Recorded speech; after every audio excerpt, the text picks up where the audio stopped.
love a bouzouki almost as much as a kazoo last week. Me too. Oppa. It gets you toe tapping, doesn't it? I was into it. I don't know whether it's the one. I think the search continues, but I must say I did enjoy that. Yeah, it was good. Hello and welcome to the Cars Guide podcast, where we tear down, pressure test and rebuild the issues of the automotive week. I'm James, and with me are Matt. G'day. And Cars Guide adventure editor Marcus Crafty Craft. Hello. This week, among other things, we'll look at reducing stress behind the wheel, new highway patrol predators coming to a rearview mirror near you. I mean, that's dialing up the stress. It is. I'm stressed. And already. your say on Richard's ranting on bicycles versus cars. He was irate. Yeah. So stay with us. But first, Musquatch.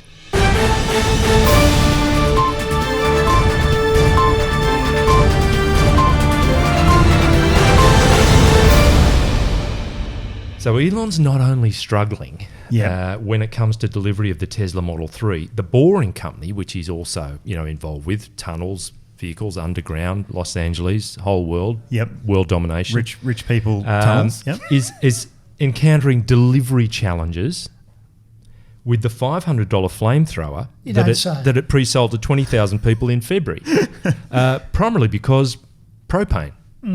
So the delivery, presumably he's got in contact with FedEx and said, I've got 20,000 flamethrowers. I've said, yeah, okay, talk us through the contents. Story. Can't see a problem with that. It's just a little thing like you do your creme brulee with, but we're just calling it flamethrower. Yeah. Oh, okay, what? Propane then? Yeah. Nah. So he said, UPS has said the same thing. He's probably done the rounds. But he said, okay, no problem. He's told people at a presentation in LA during the week that's no drama. The company would use its own delivery vans to ship these things. Right.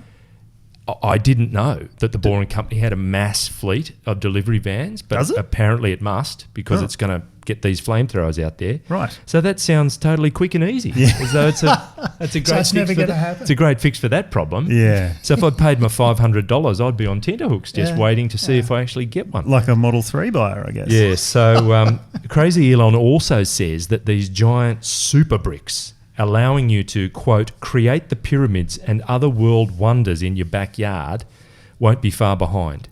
Now, these super bricks are made of the material that's extracted from, that the Boring company tunnels through, and they make these bricks, and it looks suspiciously like a Besser brick to me. Okay. It's exactly the same as a concrete Besser brick. He sells the dream, though, doesn't he? Does. Oh, he does? He does. Oh, you can make the pyramid and other world wonders in your backyard. You could do that with the Besser block You as can do well. that with a Besser block as well. Anyway, but he's also... The guy's got more front than Woolies, doesn't he? More front than farmers, as my dear old dad would say.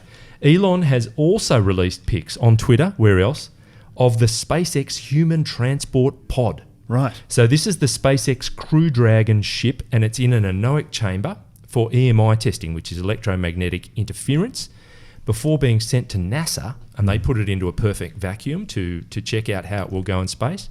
And he says they're planning manned test flights later this year. So there are going to be people on the top of that candle. They'll light it up, and off you go. I don't think I'd be one to... No, that's not me, thanks. I wonder if they're going to deliver some flamethrowers while on they're the way. shooting through It's a great idea. Just drop them from the sky. Yeah. What could go wrong? Exactly. They might burn up.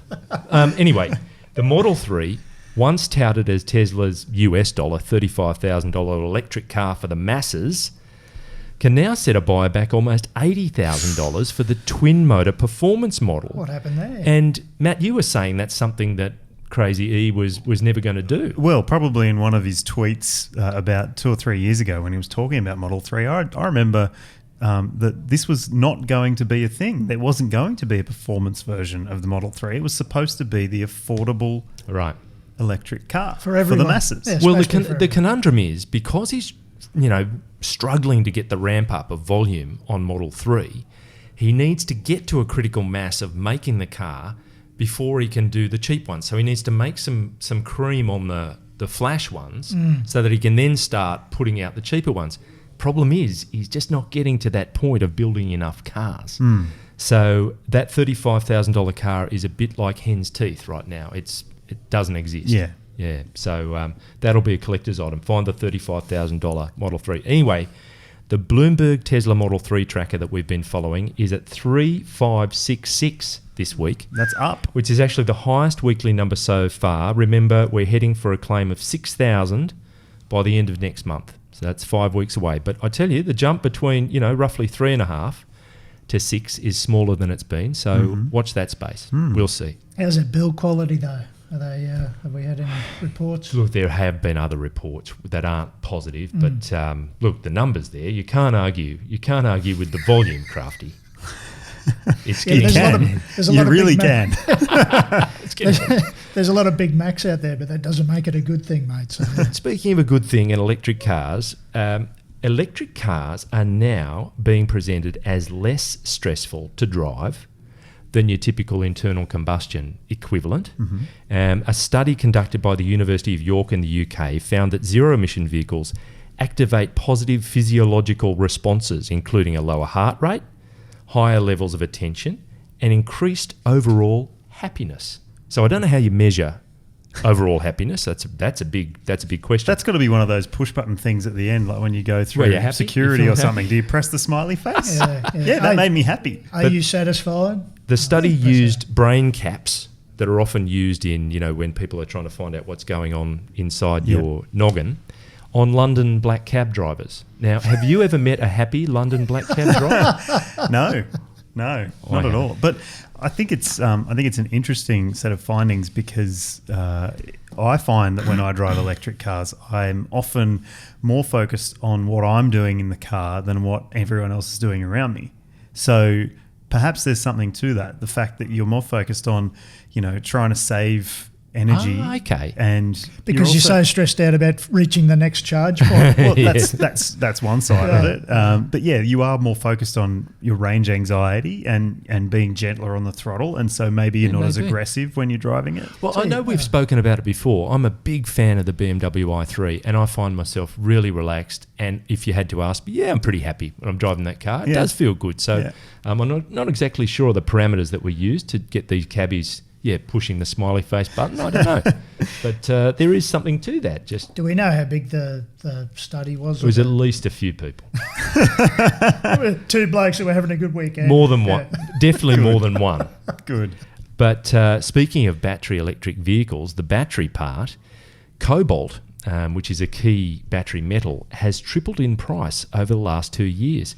And the price of lithium is heading north as well. Now, of course, lithium is used in batteries for electric Phones. cars, but everything from your power drill to the phone that's in your pocket, that's increasingly the material of choice for batteries. The Democratic Republic of the Congo, or the Democratic Republic of Congo, there's been a bit of a debate in here, accounts for more than 2/3 of mined cobalt output. So I'm saying, are we headed for another kind of, finite resource crunch when it comes to vehicles?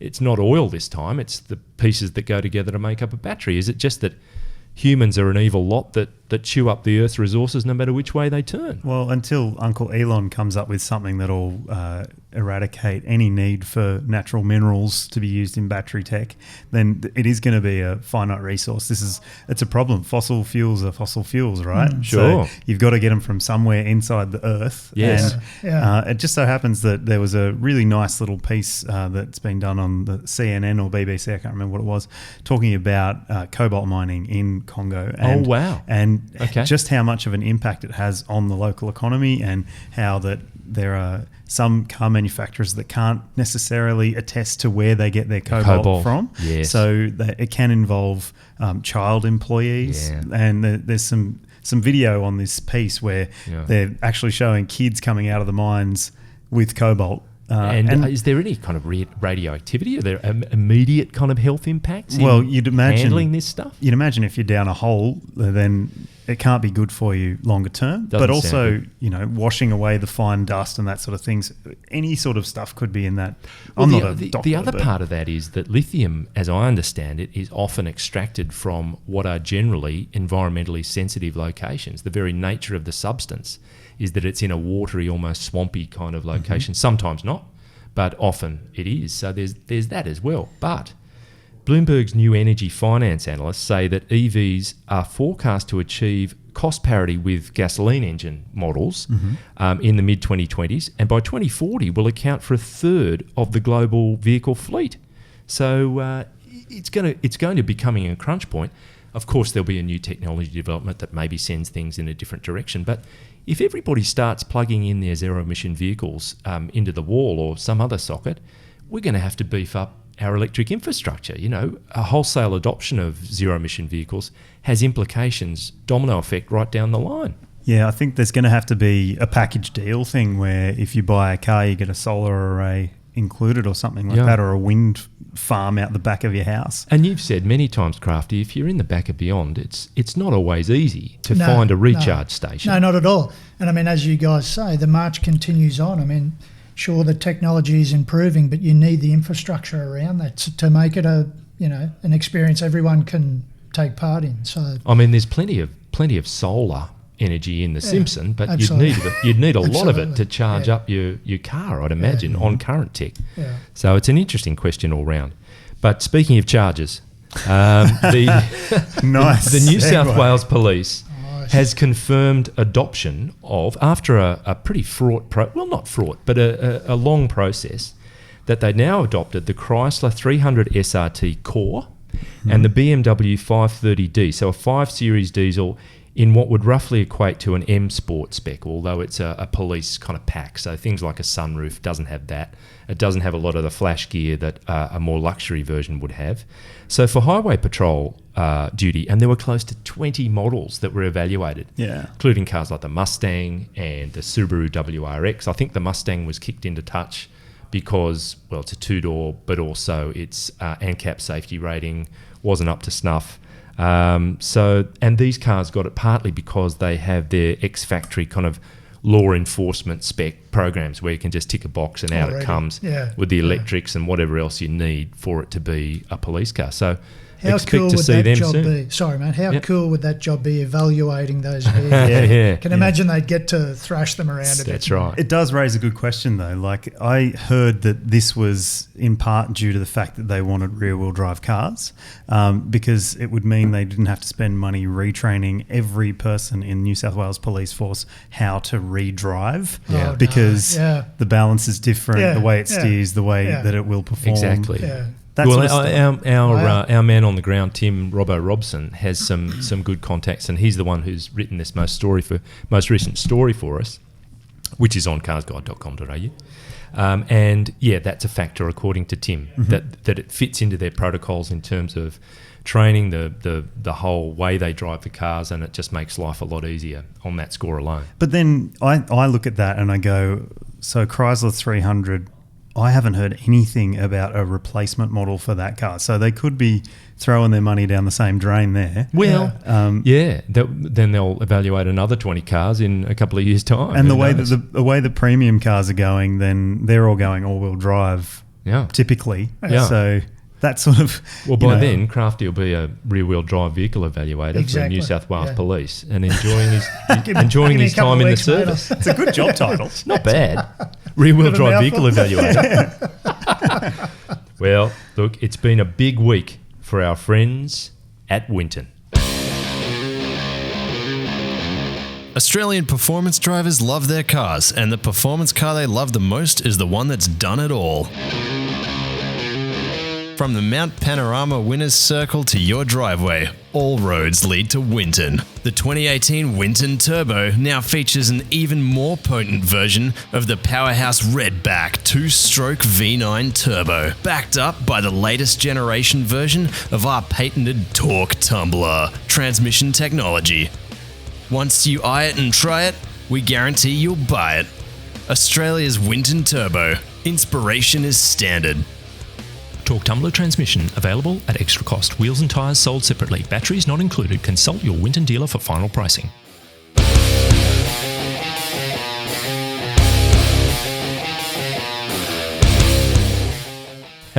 Winton.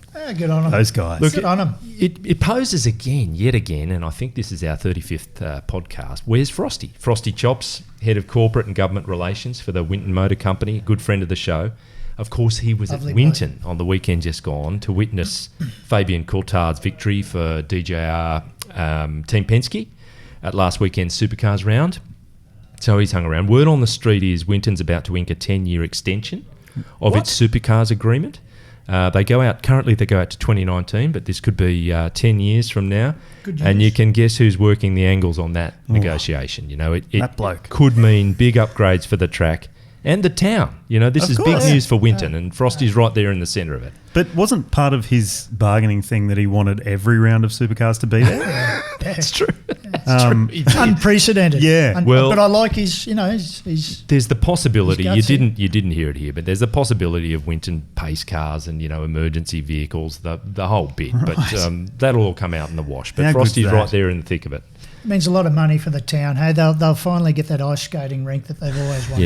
Yeah, and probably that statue of Frosty that various Well, ones you on can the only- Chamber of Commerce have been putting up for You years. can only hope. A couple of them are inappropriate for public consumption, but otherwise, yeah. I reckon. All right. Now, we're often asking our listeners to let us know what they think, and happily we've had some feedback on Richard's rants. So Richard last week had a red-hot go on the fact that New South Wales has instituted a law that says you must leave a metre between a car and a bicycle up to 60 kilometres an hour, and above that speed it's 1.5 metres. And Richard put his front foot forward and had a bit of a go. But we've had feedback, some of it agreeing with Richard and some not.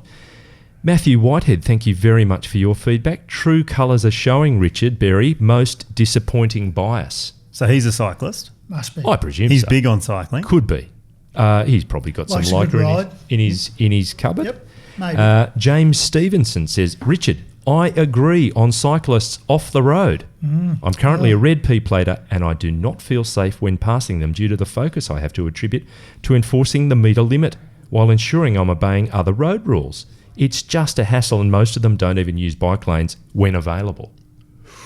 Well, that's a bit of a sweeping Scathing. generalisation, but Yeah. But I think still. Alan Saunders walks a very nice kind of middle path Yep. and says more bike paths the world over for everyone's safety. Nice. I think that's bang on. I think that's pretty spot on. yeah. Good on him. Well done, Alan. So thank you all for that feedback. Let's and look, last week we kicked off with the video of the podcast. So on YouTube you can unfortunately see what we look like as well as what we sound like. But it's just another avenue for people to have their say and let us know what they're thinking. So that's where those comments came from, and thank you all. It's quite for refreshing feedback. that it wasn't my mother for once. So that's good. She's a Very wonderful refreshing. woman. She's a wonderful Lovely. woman. And she'll be soon out of jail too. Love you, Mum. Okay, so now talking of feedback that some people probably don't want to hear, suppliers to Fiat Chrysler automobiles discussed alleged use of software to pass emissions tests in 2010, according to emails disclosed in a US federal court in San Francisco this week. Right. So Right. this sort of links back to our story last week. It absolutely does. You know, Gilberto Ranieri, Yeah. who was the US communications head for FCA, and Sergio Marchionne putting him back in his place when he was just a little bit too quick to say, nothing to see here. Volkswagen may have transgressed, but not us. We're squeaky clean. And he said, are you mad? Yeah. Are you mad? If you say that and we end up having, Yeah. we're not so squeaky clean, it'll be doubly bad for Yeah. us. Yeah. So lo and behold, They're not so squeaky clean. FCA is in. Surprise, They're surprise. actually in what's called advanced settlement talks with the US Justice Department and California Air Resources Board over accusations the company illegally used software that led to excess emissions in, wait for it, 104,000 US diesel vehicles Jeez. sold since 2014. So more than 100,000 cars. So Sergio Pacini, the controls and calibration director at supplier VM Motori, wrote in a 2010 email to colleagues, an employee within the automaker's powertrain division had tried to convince him the software called T-Engine didn't count as cycle detection, so able to tell when it's being put through an emissions test. The automaker's emissions control, quote, will be managed mainly on T-Engine, which is, no matter what Fiat says, a cycle detection. Pizzini wrote in an email according to a court document that was unsealed on Wednesday. So am I right in thinking that diesel is dirty in every single sense of the word. It seems to inspire skullduggery What and, the hell? and just bad behaviour all round. And this Does is that. the bit that gets me is that this has been going on for so long, and we're hearing about, like, we heard about the Dieselgate thing with Volkswagen a few years ago now, but like 2010. It's amazing, isn't Wow. it? Yeah. So they're really the first movers Yeah. in that space. And maybe there were people around. But, I mean, diesel being such a large part of your world, Crafty, in the adventure space, it's the power of choice. So there's no talk of it now affecting FCA Australia. Like there's no talk of this is purely a US thing. I think the just want- whole case will almost unquestionably have flow-on effects for that You'd think brand's so, markets elsewhere. Yeah, I don't absolutely. know what... But what whether it the- has a direct yeah. relation to I don't know. and also the Yanks aren't big on diesel really, are they? Well, So yeah. so 104,000 vehicles, that's an awful lot. Unless of, they're rolling coal at a Prius, in the lane next to them. Smoking In a bit of California. Then they're right into diesel. So last week we talk about big numbers of vehicles. We talked about a recent rash of recalls in this market in Australia. But BMW has announced that they've just announced that in the UK it's recalling 300,000 cars. 300,000 cars for a possible electrical fault that may cause a stalling problem or loss of power. Oh, no. So that's 1 Series, 3 Series, Z4 and X1 petrol and diesel models made between March 07 and August 2011. So we've been in touch with BMW Australia, and they say there's no info on local implications at this stage, but that is an enormous number of cars. It's a big, big impact, that, for sure. Yeah, and just on the law of averages or whatever you want to call it, you would have to think there might be some flow-on effect for cars in Australia. So that's 07 to 2011. Yeah. There's no doubt that we'd get our cars from the same factories that those ones would be built in, and a stalling problem. You remember when there were stalling problems before? I do. That wasn't a good look. Yeah. So I do. So there's that. But now a word from our upwardly mobile colleagues at Oversteer. What happens when you put 3 hooligans together in one room? You get a podcast full of hectic banter. Hummer is for any rugged man. This manly scent possesses a blend. that rules me right out. Jeez. Stupid stories. It's a cruise ship with all the inside scooped out, water fills it up, and then you put a pirate ship in the middle.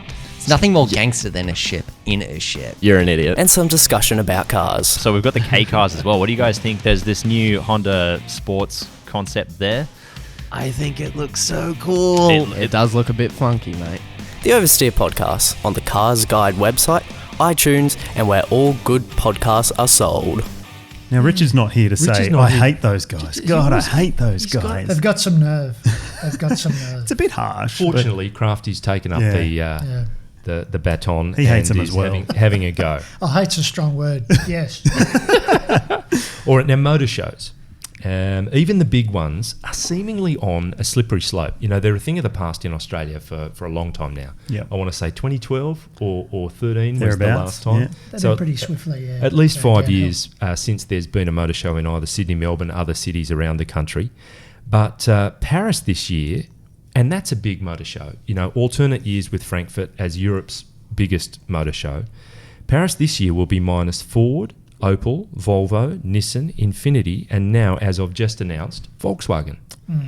So Right. then you think about Detroit, which is on a global scale, generally seen as a big show, and lots of launches happen there. It's the first one. It's immediately after New Year. And so for 2019, Detroit will be missing Audi, Mercedes-Benz, BMW, Mini, Volvo, Mazda, Jaguar, Porsche, and Land Rover. Right. So it turns into an American brand's first and almost becomes a domestic show as opposed to this global kind of stage. So Detroit's talking about moving to October to be a little bit more friendly in terms of the climate. It's invariably just Freezing. a snowstorm freezing. in January, Yeah. quite literally. Yeah. But our private events like the CES, the Goodwood Festival of Speed, not to mention the internet, and events that these brands are putting on themselves, it seems as though motor shows are on a slippery slope to nowhere. Yeah, I agree with you 100% on that. There's no doubt in my mind that the traditional motor show won't be around for very much longer. The way that they're being operated in particular, we're seeing car brands trying to get the jump on the show. So they'll have a big reveal at the show, but we'll find out about it 2 weeks beforehand or whatever. So they're getting all the media bites that they want. Trying to get some free air. Yeah. Yeah. But then we're also seeing more and more brands doing this thing where they'll have immersive experiences where they'll basically have a motor show of their own. Underwater. So rather than spend big bucks... No, not underwater. That's the submersive. Beg your pardon. Rather than spend big bucks trying to attend a show where they're competing with, say, 50 other brands, why wouldn't they bring automotive journalists from all over the world to one spot where they can brainwash them more effectively? Yeah. So that's... Well, in that way, they also maintain control over what happens, over when it happens, embargoes, all that sort of thing. They control the flow of information and of imagery. And then, that's worth its weight. Yeah, they can put the hook around the executive's neck and get him off stage quickly. So, Well, I mean, it's a signal to all of us then to up our game and be doubly aware of that kind of stuff. Yeah. But, I mean, Ferdinand, let's call him Ferry, Dudenhofer. He's the improbably named. What a great name. Dudenhofer. He's a former marketing chief at Porsche. He says, he alleges that VW Group probably spends up to 50 million euros on its Paris show presence. 50 million euros. So, okay, that's across Volkswagen and Skoda and probably Seat, Audi, a few others, but that's a lot of money. So Volkswagen would be a pretty decent chunk of that, and they've pulled that for this year at Paris. Yeah, that makes sense. I mean, Volkswagen has some fines to pay, so they should probably do that instead of having a show presence, I'd say. I think so. All right. Well, speaking of special cars, what have we been driving this week? Matt, kick it off with you. What's been in the garage? BMW M5 is what I've been driving. Look, I've never, ever been a big fan of the M5. I understand its point and I get it. I've just thought that for me, you can't really explore the depth of capability of a car like that on Australian roads. It's the Fiesta ST factor, isn't it? Yeah, it is. Anything much above a Fiesta ST? It is, yeah. Bit of a waste. There's no point. But having said that, I was last week waxing lyrical about the Audi RS6. So I sort of think it's a horses for courses thing. I like the M5. There's no doubt about it. It's technically pretty bloody good. Yep. There's just bits of it where I just sort of go, when I said to my friends, I took them out somewhere, they said, how much is this thing? I said, 200 plus. What? Yes. 200 plus. Sure. So it's huge money for a sedan. And I think, you look at where the market's going and performance doesn't necessarily equal sedan anymore. Yep. So yeah, okay. That sounds like a fair call. And Crafty, you've had the crampons on, you've been getting the ropes out, and you've been scaling Everest. Sorry, I thought you said something else then. I'm back in the Everest. We were out a couple of weeks ago in the Ford Ranger Wild Track, and the Everest is essentially an SUV sort of built off that platform, or at least shares a lot of DNA with that thing, and having loads of fun. I've been on the beach in this thing, and it's great. It's great on road, and you can't fold it off road, as Maddie knows. We've been in the Wild Track recently, and they're just lots of fun, comfortable. You could stay in them for hours. You could drive around the country, and quite comfortably. Brilliant. Well, for what it's worth, I've been in the Hyundai Ioniq. Sorry, the what? Yeah, Ioniq. Is Not that how you ironic. pronounce it? No, Ioniq. And Ioniq. the version I've been driving is a hybrid, so a petrol-electric hybrid. And it's what Hyundai's positioning as a soft launch. So they've just brought some cars in to show to big fleets, let some media have a turn behind the wheel. Chesto wrote a terrific review for us on carsguide.com.au. There is also going to be a full electric version and a plug-in hybrid. Yes. So there'll be 3 versions, and they'll arrive formally in August. But like any hybrid, I found myself distracted by the little graphic on the dash that shows you, there's electricity going into the battery. Now it's coming out. And the engine's contributing now. Now it's the engine and the electric. I better look ahead. You better look at and the see what's road. going on. This is what we're saying about electric cars being I less know. stressful. I was quite happy. Yeah. But I was probably sailing into a crash. You probably ran over 3 backpackers along the way, but you were quite happy. So it's pitched to be in the low 30s, something like that. Time will tell. No real detail on pricing. But it's a perfectly acceptable car to drive, and I do enjoy driving the hybrids, if for that little reason alone. Yeah. All right, look, with that, we have reached the finish line for another week. Thank you, Matt. Thank you. And Crafty. Oh, no problem. No more Musk news, mate? No, we'll have to wait for Crazy Elon for next week. Thanks, as always, to our producer Barbara for his deft finger work on the mixing panel. Someday he'll go far. Let's just hope he stays there. Thank you for listening. And like our bicycle versus car commenters, please let us know what you think of the program. Search for Cars Guide on Facebook and Instagram and use the hashtag CGPodcast, or email us at comments@carsguide.com.au. And it'd be great if you could rate and review us on iTunes. We're currently ranking 5 out of a possible 5 stars. Nice. And only one Thanks, person mate. has awarded us a single star. Surely we can do better than that. It's probably my mum as well. We know that on any given topic, someone out there in the listenership will know more than we do. So give us a shout. I hope you can join us next week. Until then, what do you call an AU Falcon with a dual exhaust? A wheelbarrow.